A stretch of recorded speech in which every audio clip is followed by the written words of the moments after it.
Buenas noches, bienvenidos a FMI, una filosofía muy interesante acá por Somos Reite, nuestro primer programa en esta primera semana del canal. Nos toca un poco a la mitad de lo que ha sido los primeros programas del lunes, martes y los programas de hoy. La verdad que estoy muy contenta, orgullosa de mis compañeros, porque son todos programas muy interesantes, así que bueno, acá estamos nosotros arrancando también. Lo que escuchaban recién, ya tenemos cortina, la cortina que la hizo Ezequiel Álvarez, le agradecemos un montón. Y bueno, eh, un poco la idea de este programa es, yo pensaba, bueno, Yaite es un canal de cultura, dedicado a la cultura argentina, eso es lo que nos diferencia de otros streams, creo, estar abocados específicamente a la cultura. Eh, y yo pensaba, la filosofía sería parte de la cultura, o sea, la cultura sabemos que no es solamente las disciplinas artísticas, ¿no? Pero la filosofía claramente, en mi opinión, forma parte de la cultura y sobre todo de la cultura argentina, porque la afición por el debate, la sobremesa, el chamullo, hablar sin saber, me parece a mí, no sé qué piensan por acá mis compañeros acá en la producción. Creo que es una pasión filosófica sin dudas. Así que bueno, acá estamos para poner en ejercicio eso. Eh, con, con sí algunos conceptos de filosofía, algunas herramientas que vamos a recorrer en el primer bloque del programa. Por lo general, primero en un primer bloque vamos a dedicar una columna a hablar de algún filósofo, de alguna corriente filosófica, y después tendremos invitados. Hoy ya vamos a tener nuestras primeras invitadas del programa de hoy. Eh, no voy a decir todavía quiénes son. Pero más que entrevistas, lo que vamos a hacer va a ser debatir, ¿no? O sea, vamos a tratar de debatir en torno a diferentes temas. Y bueno, y también vamos a tener un consultorio filosófico para que ustedes puedan hacer también sus consultas por ahí. Eh, si nos siguen en nuestras redes van a poder ir viendo también durante la semana algunas propuestas que les vamos a hacer para que vayan pensando.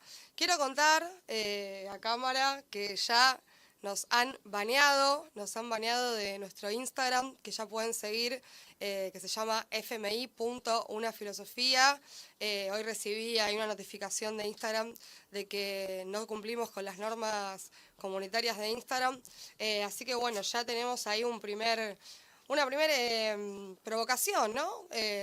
Porque bueno, parte de este programa es dar la batalla cultural y la batalla filosófica es parte central de la batalla cultural que vamos a dar contra esta época de mucha desinformación. Así que bueno, vamos a arrancar.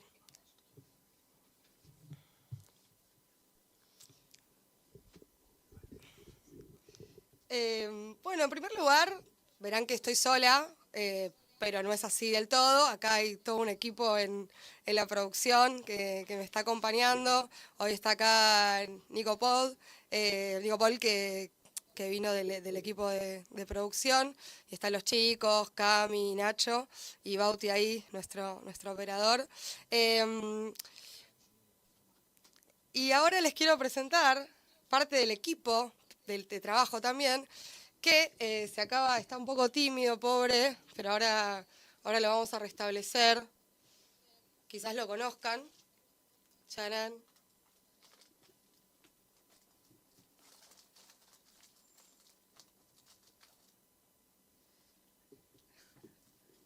Ahí lo podemos ver. Es toda utilería acá, o sea, estamos... A medida que ustedes vayan colaborando con este proyecto, obviamente nos vamos a ir ayornando. Por ahora tenemos utilería. Mi proyección es ser una especie de ContraPoints por ahora del tercer mundo, pero quiero quedarme en el tercer mundo, pero quisiera tener ahí un poco más de presupuesto para poder ir incorporando ítems a la apuesta de acá del programa, que de a poco entre todos los programas lo vamos a ir armando. Bueno, cuestión que a través de este póster les agradecemos mucho a los compañeros de Cine Catódico por este póster, suerte de Ouija, gracias a la cual nos vamos a estar comunicando con Mark Fisher. Para quienes lo conozcan, es un filósofo británico, anticapitalista, que anticipó muchísimos temas, sobre todo, digamos, sobre las formas de trabajo en el capitalismo contemporáneo, el estrés, la salud mental, la cultura de masas, la música pop, en fin, muchos diagnósticos al respecto de nuestra vida de hoy, y que vamos a ver esto en un programa dedicado especialmente a Mark Fisher, que bueno, ha llegado a la Argentina.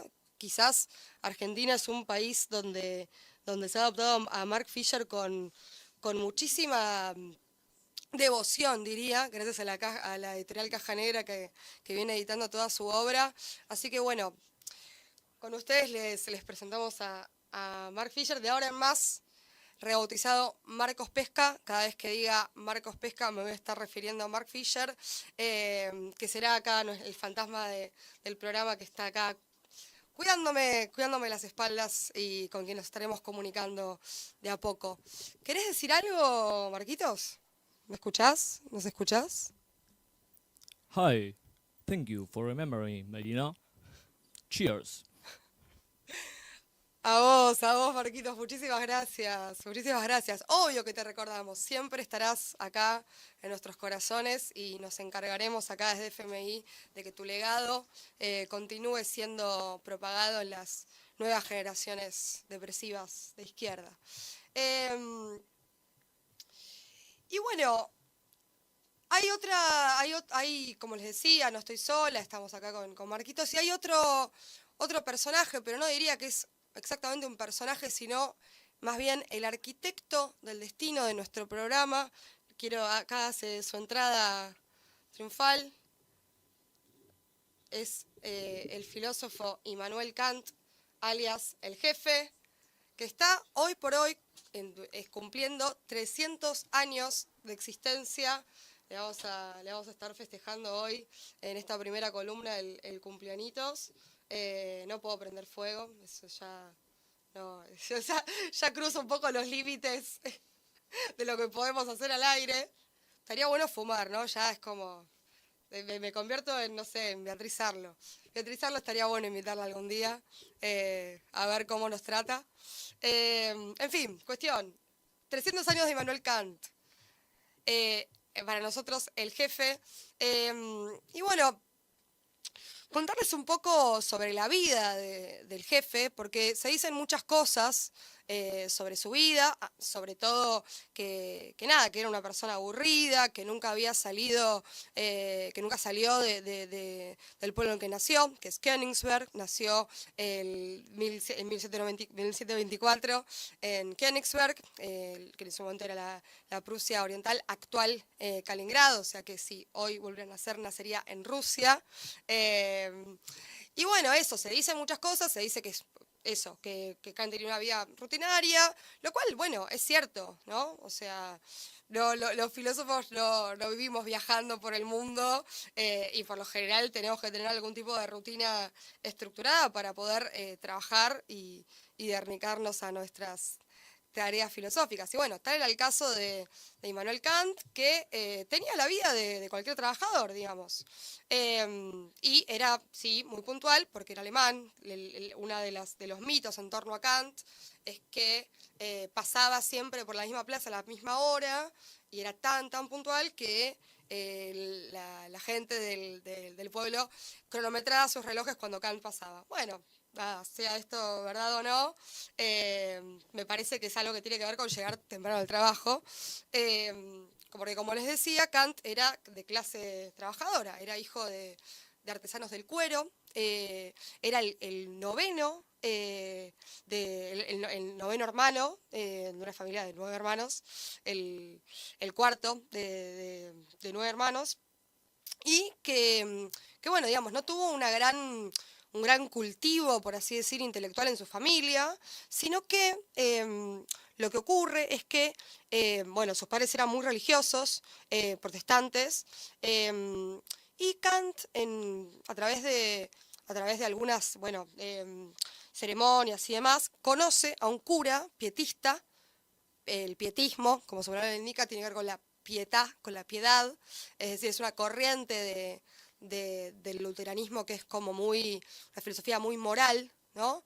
Y entonces este cura ve ahí en Kant no sé, unas aptitudes, unas cualidades brillantes, entonces, bueno, lo adopta un poco y es quien lo forma, ¿no? Y quien lo impulsa a que se dedique a la filosofía. Entonces, bueno, Kant ingresa a la universidad, empieza a trabajar como preceptor, da clases particulares de lógica, de metafísica, y mientras tanto, bueno, escribe su obra, las tres críticas y otros textos, que vamos a empezar a recorrerlas muy a poco.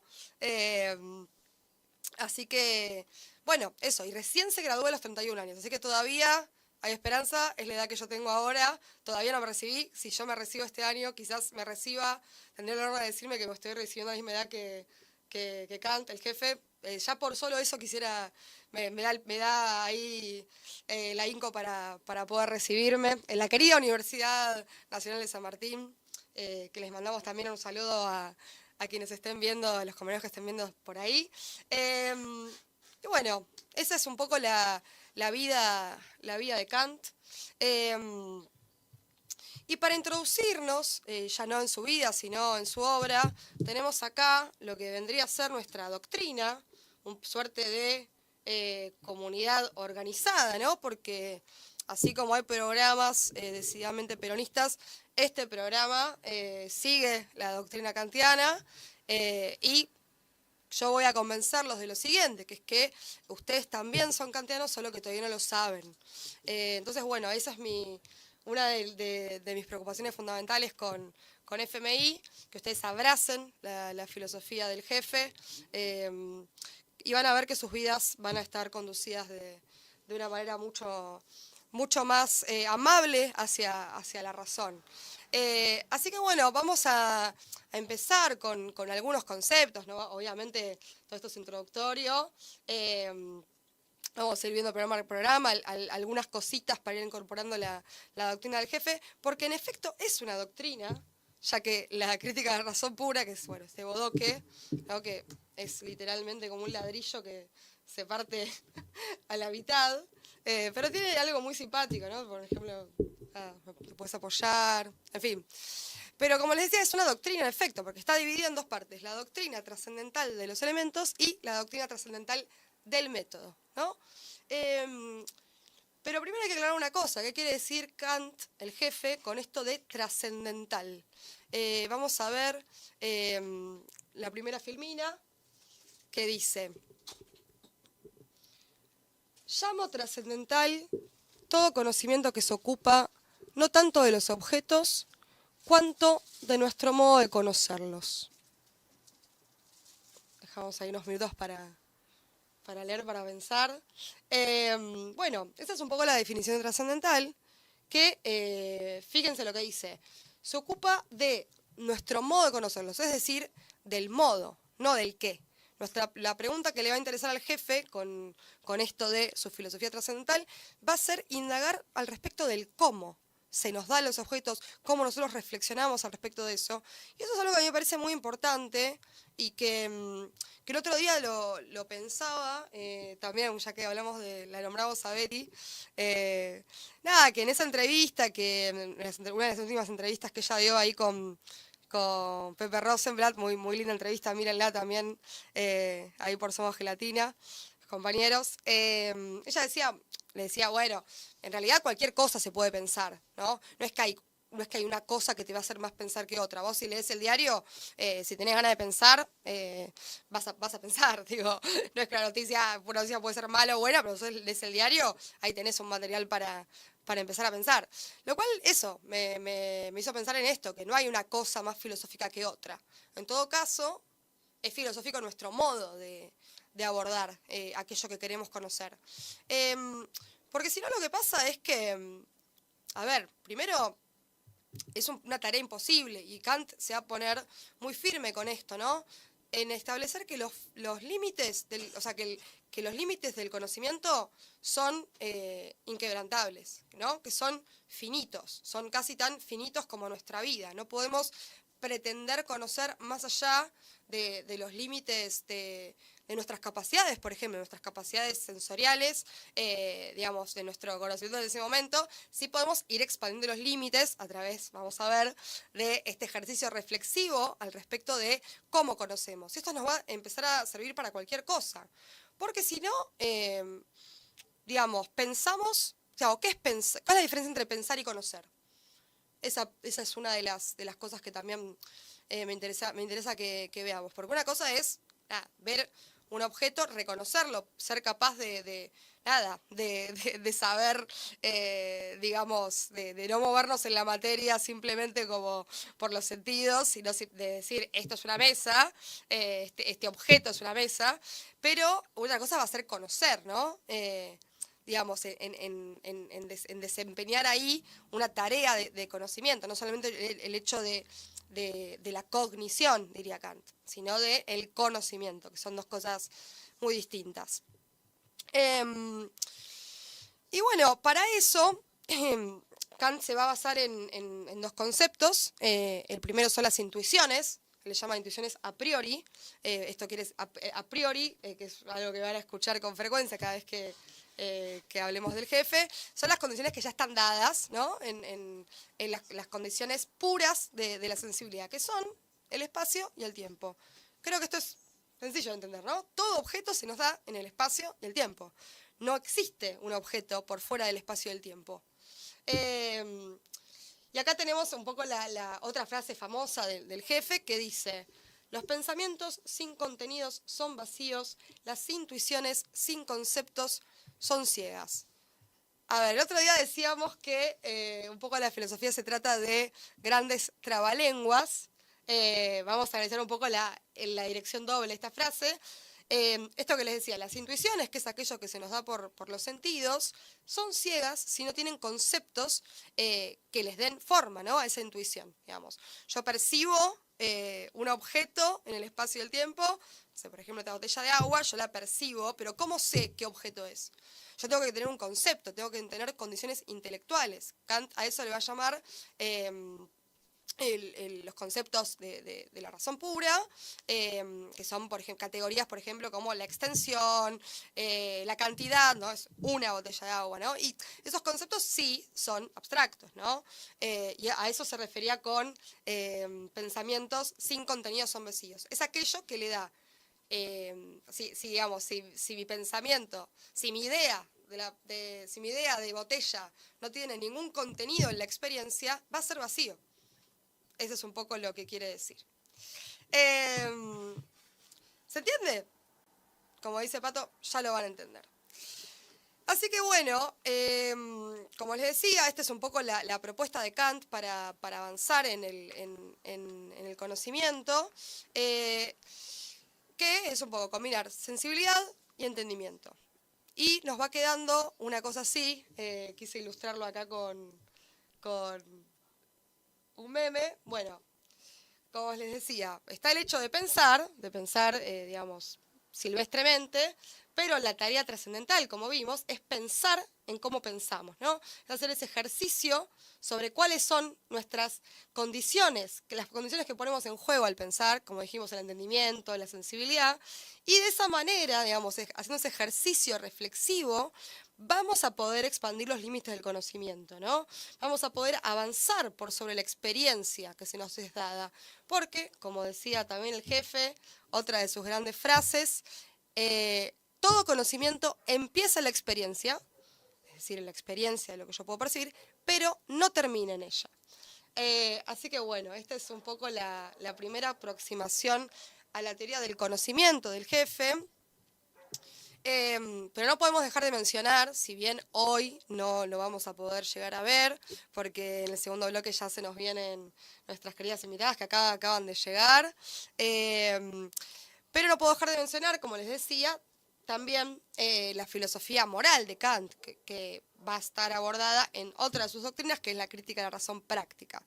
A eso nos vamos a referir en otro momento, pero no quería dejar de compartirles las 4 preguntas fundamentales de la filosofía según el jefe. Ahora ahí van. Bueno, la primera es, ¿qué puedo conocer?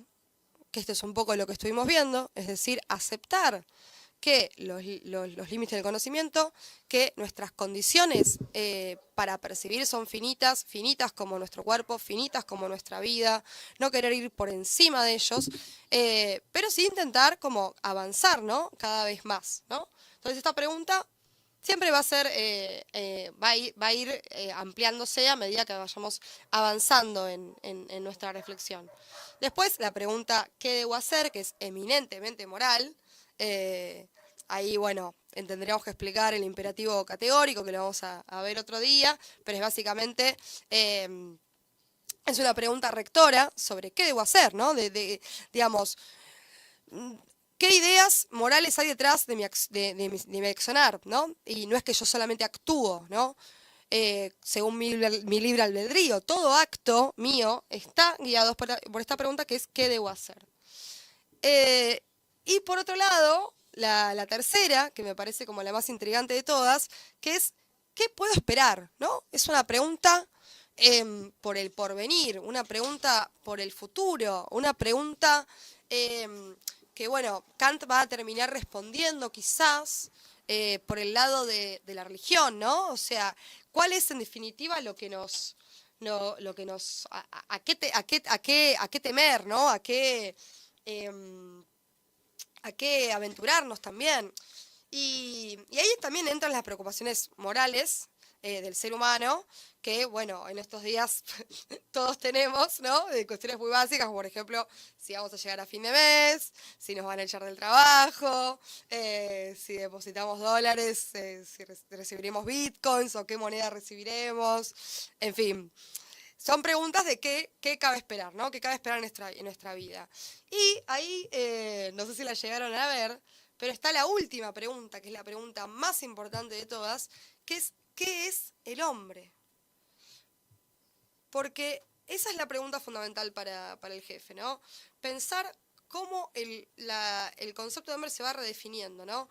A lo largo de todas las preocupaciones morales y metafísicas que se hace. Obviamente estas preguntas, como les decía, son para que ustedes se guíen, pero no las vamos a responder ahora, porque son preguntas también sin respuesta, ¿no? Pero bueno, la pregunta ¿qué es el hombre?, que es el ser humano, diríamos, nos lleva a considerar lo que yo prometí que íbamos a hacer en el primer programa de FMI, que es analizar en vivo, hacer una exégesis filosófica de nada más y nada menos del sistema de Patricia Bullrich, del sistema de la filosofía muy interesante. ¿Qué es lo que quiso decir Patricia Bullrich con el sistema de una filosofía muy interesante? La vamos a escuchar y a mirar. Los argentinos estamos muy dolidos y vamos a armar un sistema que ponga el foco en el ser humano desde una perspectiva en el que todo aquello que tiene que ver con el ser humano, su vida, su educación, su cultura, su bienestar, su seguridad, estén todos bajo una filosofía muy interesante. Bueno, la pudieron escuchar con atención. Yo fui acá tomando algunas notas. Este es por ahora nuestro pizarrón. No sé si ahí lo ven. Me combina justo. A ver, paren. Bueno, fui anotando algunas de las cosas que acá Pato fue mencionando. Ahí está. Bueno, por un lado el dolor, ¿no? Dice, los argentinos estamos muy dolidos. Esto es importante, este punto de partida a mí me parece crucial.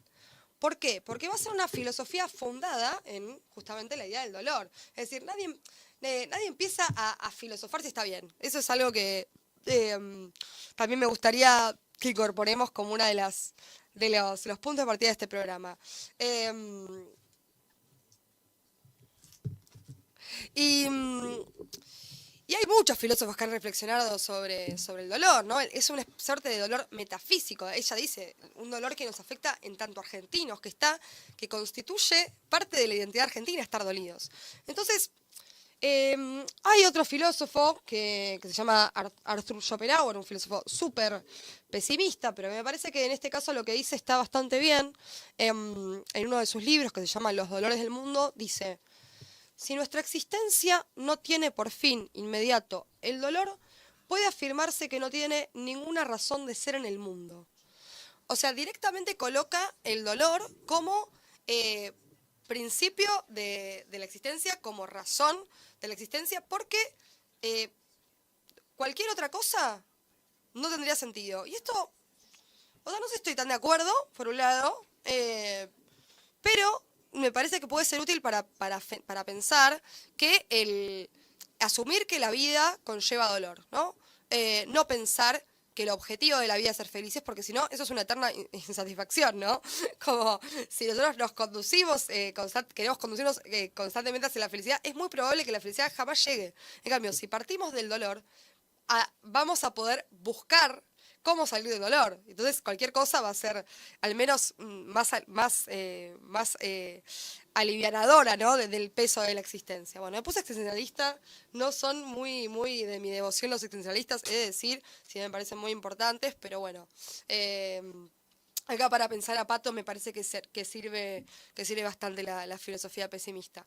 Entonces, bueno, del dolor parte, estamos muy dolidos y vamos a crear un sistema que ponga el eje, que ponga el foco en el ser humano.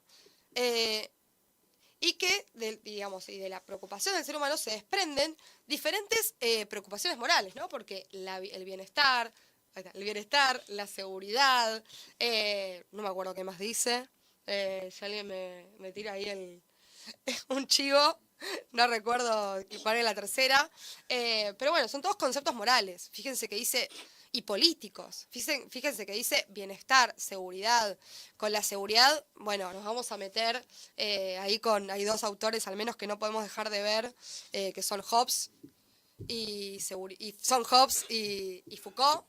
Así que bueno, también, ¿no? Va a ser como nuestras 4 preguntas fundamentales del jefe. El sistema de la filosofía muy interesante de Pato Bullrich va a ser también orientadora de empezar a indagar algunos de estos conceptos. Pero bueno, yo creo que esto es lo que quiso decir Pato. Y que bueno, si queremos buscar el bienestar, hay que poder atravesar el dolor.